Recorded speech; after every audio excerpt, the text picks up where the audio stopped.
Welcome to LSAT Demon Daily. I'm Damon, current logistics officer in the Marine Corps Reserve, veteran liaison and outreach coordinator here at LSAT Demon. And that's Abhi, an Army veteran, teacher, tutor, and fellow male demon. We're here to correct an answer to a recent listener question from Demon Daily, episode 1329, about military benefits to pay for law school. Abhi, you want to brief us on the listener email? Absolutely, and just thanks for having me on, Damon. And we are like kind of the two of the many mill demons that exist on the team. So we, just always an open message to any veterans here in the demon community. If you have any questions, please reach out to us. Reach out to Ben and Nate, whoever. We'll find it. We'll answer your question. And apologies to anybody who has already heard this email in episode 1329, since we're issuing a correction of sorts. We just want to make sure everybody's on the same page. So I'll go ahead and read the email. The email's from Renato, and the subject is Yellow Ribbon Considerations. He writes, "Good afternoon. I've been studying for a month using LSAT Demon, and I've gone from a 151 to a 160. Congrats on the progress. I left the Marine Corps 2 months ago and wanted to move somewhere safe and affordable for my family. So I moved to Boise, Idaho, and bought a house. The law school in Boise is ranked really low, 141, and I'm not sure I want to live here forever. Can you guys talk about the benefits of Yellow Ribbon, how you think it would impact the decision of choosing a law school? The scholarship estimator says Idaho law would already be free if I went there. So I am thinking I should try to go to a higher ranked school that would charge me money if I didn't have the GI Bill Yellow Ribbon." And we included in the episode, we included the note of, hey, what is the post 9/11 GI Bill? Essentially, it covers public in-state tuition for veterans that are eligible for 100% of the benefit. That could be undergrad, that could be grad. And then we also talked about the Yellow Ribbon program. It's essentially for a private institution, for instance, that there's a gap between the tuition cap on the GI Bill for private schools and how much tuition the institution charges.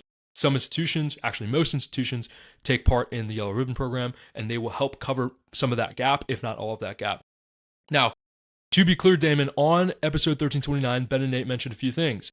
One, that there's only a certain number of schools that cover full tuition and beyond with the GI Bill and Yellow Ribbon. I think they mentioned a couple numbers, 21 schools that do, or there was another number that was 47. And I just want to clarify that is what we are correcting. There were some other things that they mentioned, like considering transferring the benefits to family members. Totally agree with that, and that's something that service members should consider. And they also suggested making the decision after you apply broadly. Completely agree with that point as well. Mostly here to correct the record on the first point and perhaps provide some military background on the second point. So on the first point, we don't know the exact number. There's no good way to tell. And we're kind of used to this, Damon, right? It's a government tool. We're military service members. We're used to these tools kind of getting us 80% information. It's usually up to us to get across the finish line, get the rest of the 20% of the way. So pinning it down on a specific number, say 21 ABA accredited law schools that will cover your full tuition and beyond using the GI Bill and Yellow Ribbon, that's just inaccurate. Part of the reason for that is the tool itself is inaccurate, right? So there's a great example. I could use myself as an example. I used the tool when I was applying and considering schools. I really wanted to go to Penn. The tool, the VA Yellow Ribbon search tool, which we will obviously link in the description so that people can check it out, it says that Penn only gives out 3 Yellow Ribbon scholarships every year. And it does say, hey, we do extend the full benefits of the Yellow Ribbon program. So any veteran that gets the Yellow Ribbon scholarship and is eligible for 100% of the GI Bill will not have to pay $1 of tuition. So that's awesome. That's like the best version of the Yellow Ribbon program. And we'll mention a few other versions shortly. But I was bummed out. I thought, they only have 3 seats. And so I almost considered not applying or not attending because I didn't want to have to compete for those seats. And there's other schools in T14 that don't have that cap. Right. Thank God that I reached out, though.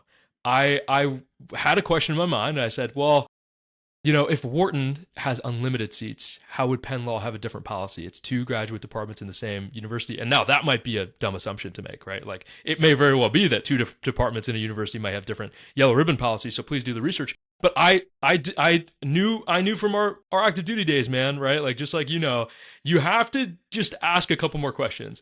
So I reached out to the Veterans Department here at Penn Law, and they very promptly replied, and they said, we have no idea why the tool says that. It's completely inaccurate.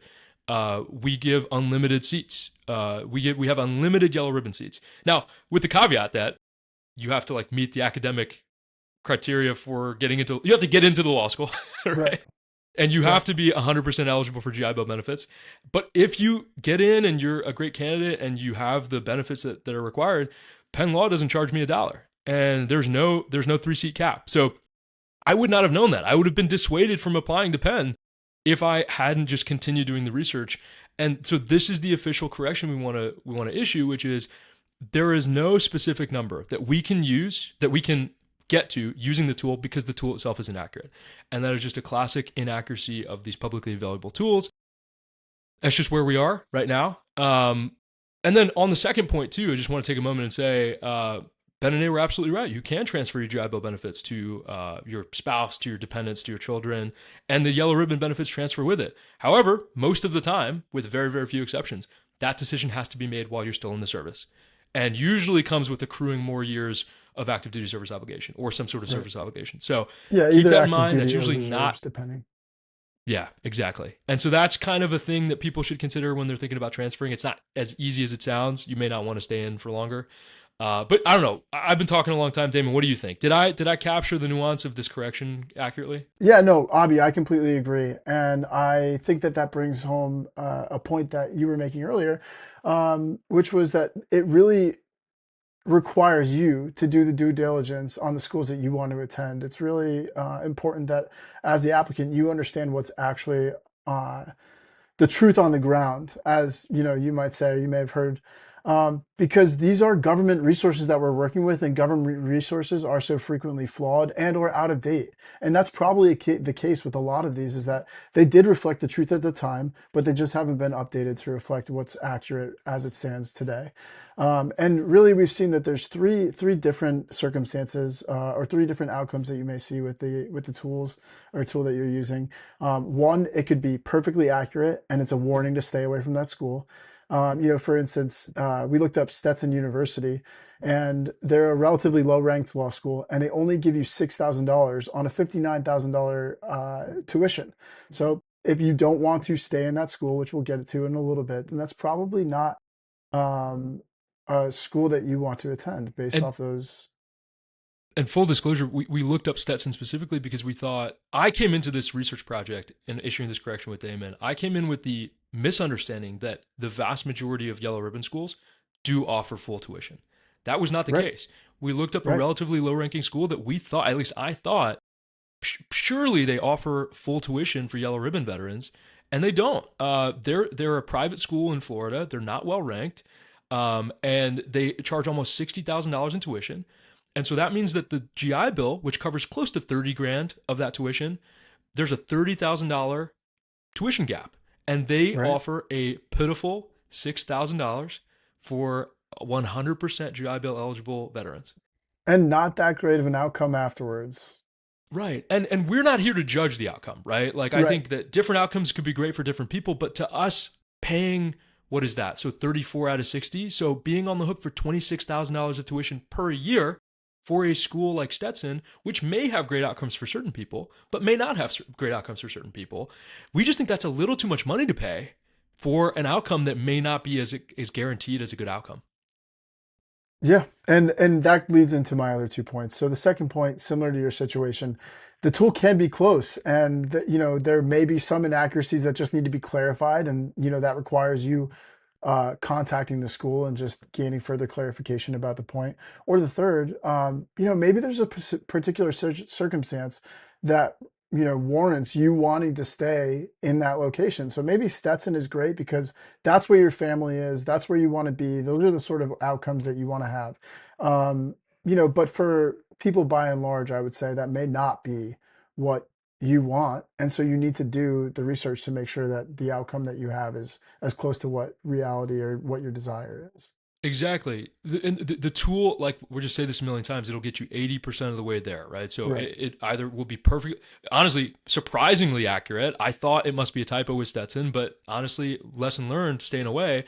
Or it gave me a question to ask about Penn, which is the second outcome, or the third outcome to be more explicit. It could just be accurate and help you make a good decision. So for instance, if you were interested in staying in Boise, right, Renato? Like, you bought a house in Idaho, and Ben and Nate already kind of talked about this, so we're not going to expound on this more than the last episode. But if you chose that as a place for your family, there might be a reason that you did, and you might actually want to reconsider if you do want to live there or not live there. But regardless, the VA yellow ribbon search tool for the University of Idaho Law School is perfectly accurate. It is it'll cover all of your in-state tuition, and they'll use the yellow ribbon program to cover any outstanding obligations you may have as an out-of-state resident. Although I do not anticipate you will have any of those as an out-of-state resident, considering that you bought a house in Boise and you're now an in-state resident. So the tool can be really informative, and but in other cases, it could be a research jumping off point. In other cases, it could be informative, accurate, and a big old warning sign. So use the tool to inform your decision, but do not make your decision based on the tool. That is, I think, maybe the bottom line up front. Yeah, definitely. And I think, another point that you made, um, the GI Bill for all public institutions will pay for all of your schooling, regardless of in-state or out-of-state application. And on top of that, some schools even offer the ability to apply as an in-state candidate if you are, either a veteran, active duty, reservist, what have you. So it really comes down to you understanding what resources you have, doing the due diligence, and taking grasp of every opportunity to be successful. Yeah, and Ben and Nate cover this in episode 1329 as well, but some GI Bill and Yellow Ribbon participants choose expensive areas because they know that their living expenses will be covered. That may not be what you want to do with your family, because guess what? Your living expenses might be covered, but they're not technically going to pay you for, groceries for your family or anything like that. It's enough to live on as an individual. It might not be enough to live on as a family of four, for instance. So you have to think about the GI Bill as just another scholarship consideration. And that's why we really want to hammer home Ben and Nate's third and overarching point from the episode, which we completely agree with. Make this decision after you've applied broadly. Work hard on the LSAT, apply broadly, earn scholarships, have options, and the GI Bill and Yellow Ribbon is just another part of your options. It's another scholarship to include in your calculations, and it's a pretty darn good scholarship, if you don't mind me saying, Damon.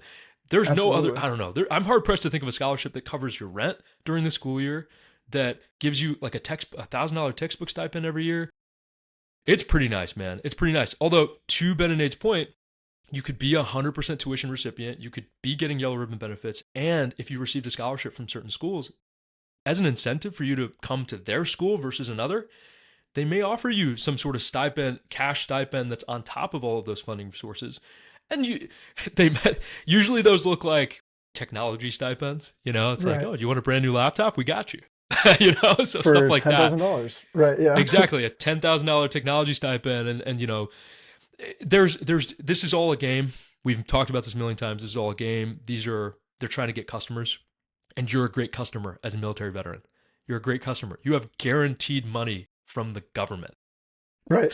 And to your point, you're not a great customer if you have a shitty LSAT. So that's why LSAT remains king in all of these considerations. You need to put that in the forefront of your mind. A good LSAT score is going to open doors for you that your service alone just doesn't.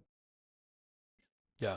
And just be aware that if a lower ranked law school is really excited to have you, and you think your LSAT score doesn't line up and you're kind of confused about why they're really excited to have you, just keep in mind you are a guaranteed funding source for them. Right. You come with the signed, sealed, and delivered writ of approval from the U.S. government and Uncle Sam. So they are essentially guaranteed full tuition from you, courtesy of the government. So just keep in mind, don't go to every school that lets you in. Don't go to any school that offers you the GI Bill or the Yellow Ribbon program. Go to a school that makes sense for you, your family, employment outcomes, living expenses, etc. Consider all of these things. And only you can make that decision. Thanks, guys.